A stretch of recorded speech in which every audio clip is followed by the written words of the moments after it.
Hi, my name is Alain Noel, and the title of my presentation is The Impact of Public Enemy's Political Message on Urban Communities in the Late 1980s.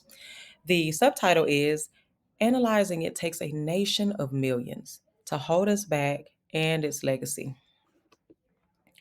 So here's an overview of Public Enemy.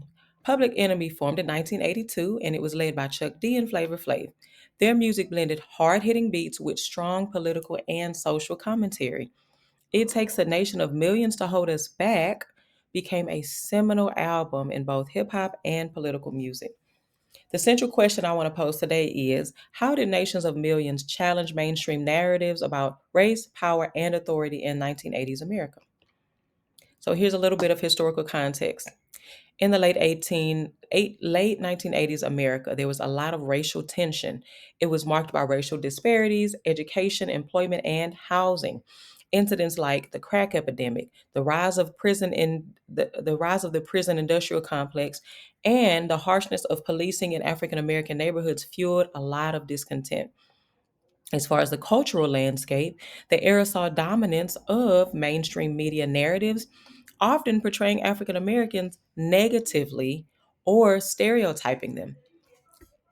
Okay, Black artists, including hip hop groups like Public Enemy, started to push back with a counter narrative. It's going to be very important. So, the verse, it takes a nation of millions, okay?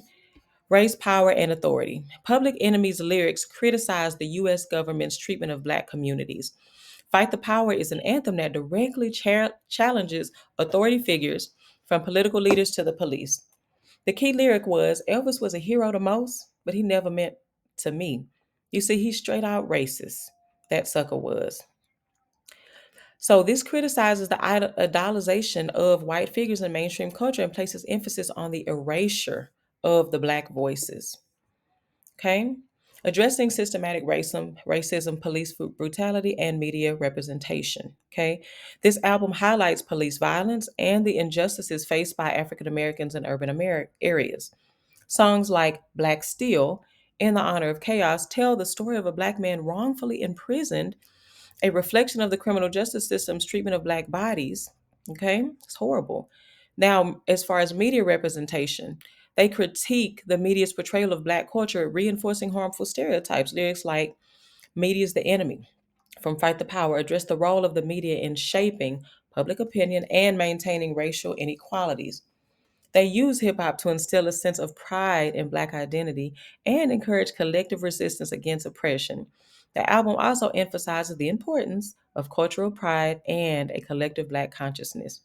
Key lyrics are Who Gives a About What the Media Says, Fight the Power, which reinforce the idea of rejecting negative representations in favor of self determination and empowerment. Hip hop also became known as a form of political expression for African Americans. Their album is pivotal in the emergence of political rap, where artists like NWA, which means with attitude, KRS-One, and later Kendrick Lamar would also use music as a form of activism. It Takes a Nation of Millions connects hip hop with broader civil rights movements, urging young Black Americans to be aware of the political systems that affect them. The broader impact is this album helped lay the groundwork for hip hop as a tool for activism, influencing later artists and social movements. The legacy of It Takes a Nation of Millions.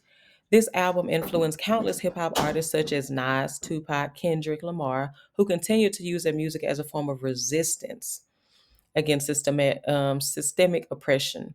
Examples of influence include Kendrick Lamar's To Pimp a Butterfly, echoes themes of Black empowerment and critique of systematic racism following in Public Enemy's footsteps. Now, here's the dynamic between Chuck D and Flavor Flav. Now, Chuck D had a more serious tone. His delivery was very intense, commanding, and authoritative. His presence in the group conveys urgency and conviction in addressing political issues. A good example is his delivery in Rebel Without a Pause establishes the group's uncompromising stance on social issues. Now, Flavor Flav had a more playful irony. Flavor Flav's persona contrasts with Chuck D's seriousness, adding irony and humor to the album's tone. His verse in 911 is a joke highlight the disparity between government response to communities and the lived reality of those affected. The contrast and overall impact. So, enhancing the album's theme. The interplay between Chuck D and Flavor Flav creates a multifaceted experience. They blend serious political commentary with playful yet pointed satire. Love it. This balance ensures that while the message is very stark, it is also engaging and relatable for a wide audience. Remember earlier we mentioned it being geared towards the young audience as well, so they can understand what we really went through and what happened in the 80s.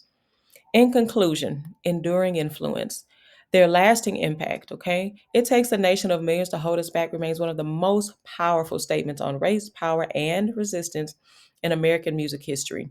The album blend of hard-hitting political messages, black empowerment, and political innovation continues to influence artists and activists today. I have a couple of sources here. And the song that I included was Fight the Power. I will try to insert that in a moment. And that is all. Thank you very much.